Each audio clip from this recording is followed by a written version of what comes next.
me then.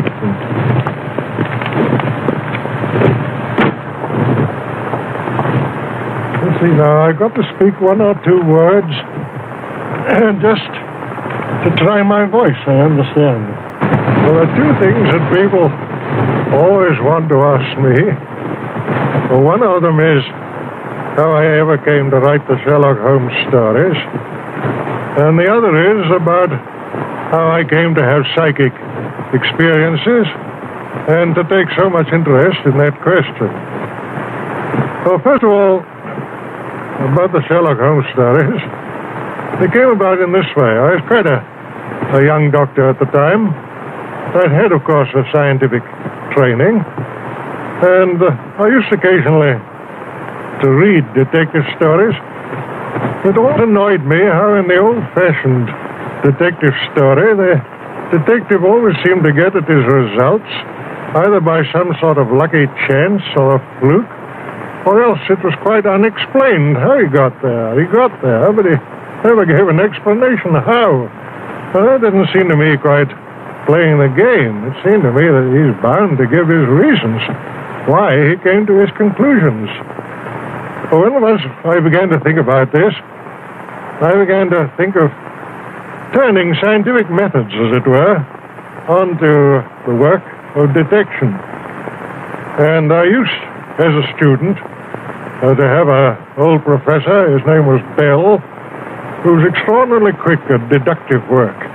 He would look at the patient, he would hardly allow the patient to open his mouth, but he would make his diagnosis of the disease and also very often of the patient's nationality and occupation and other points entirely by his power of observation. So naturally I thought to myself, well, if a scientific man like Bell was to come into the detective business, he wouldn't do these things by chance. He'd get the thing by building it up scientifically. So, having once conceived that line of thought, you can well imagine that I had, as it were, a new idea of the detective, and one which it interested me to work out.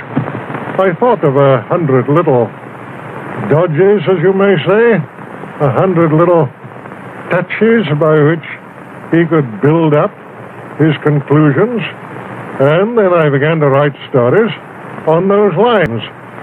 At first, I think they attracted very little attention, but after a time, when I began the short adventures, one after the other, coming out month after month in the Strand magazine, people began to recognize that it was different to the old detective, that there was something there which was new. They began to buy the magazine, and it prospered, and so I may say did I. We both came along together, and from that time, Sherlock Holmes fairly took root.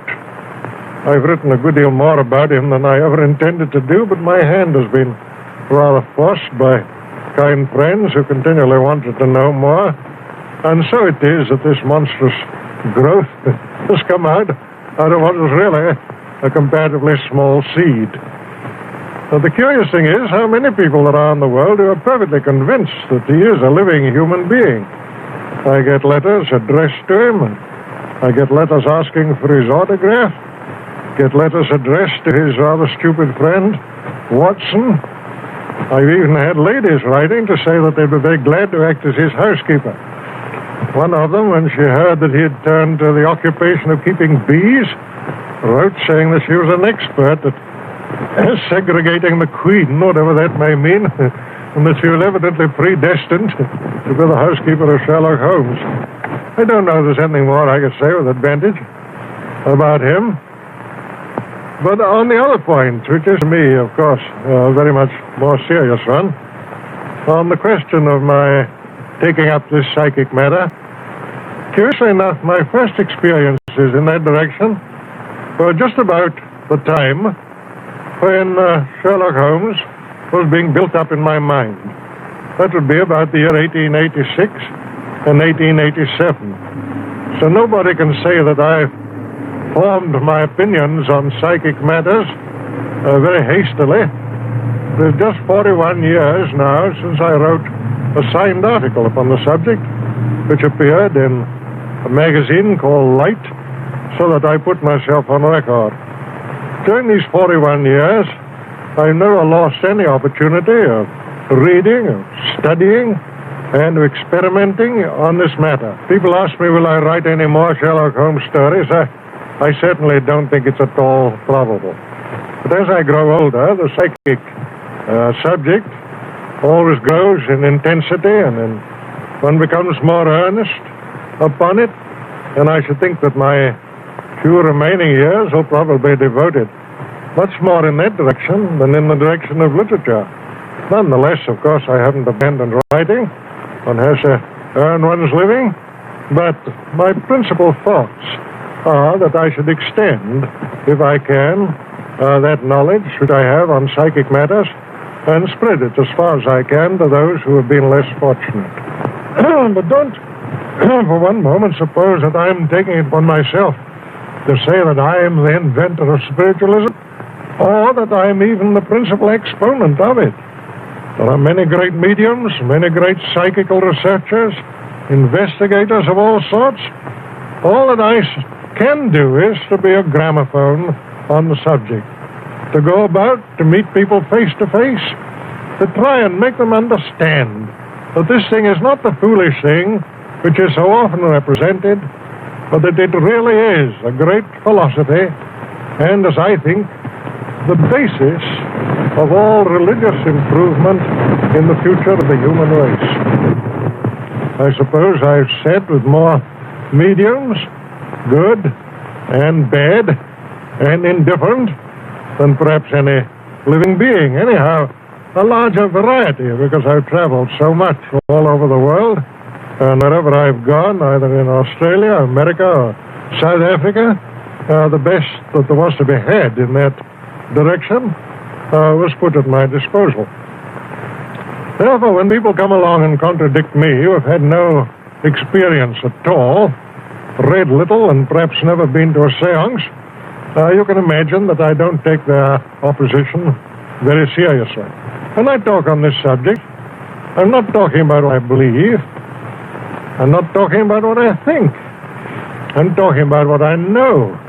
There's an enormous difference, believe me, between believing a thing and knowing a thing. I'm talking about things that I've handled, that I've seen, that I've heard with my own ears. And always, mind you, in the presence of witnesses. I never risk hallucination. I usually, in most of my experiments, have had 6, 8, or 10 witnesses, all of whom have seen and heard the same things that I have done. Gradually, I became more and more convinced on the matter as I studied year in, year out, but it was only in the time of the war, when all these splendid young fellows were disappearing from our view. The whole world was saying, well, what's become of them? Where are they? What are they doing now? Have they dissipated into nothing? Or are they still the grand fellows that we used to know? It was only at that time that I realized the overpowering importance to the human race of knowing more about this matter. Then it was that I flung myself more earnestly into it, and that I felt the highest purpose that I could possibly devote the remainder of my life to was trying to bring across to other people something of that knowledge and assurance which I had acquired myself. Certainly the results have justified me. I'm quite sure I could fill a room of my house with the letters that I have received from people telling me of the consolation which my writings on this subject and my lectures on this subject have given to them. How they have once more heard the sound of a vanished voice and felt the touch of the vanished hand.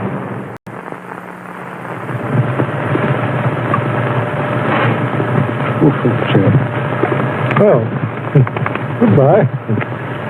Come along. Okay.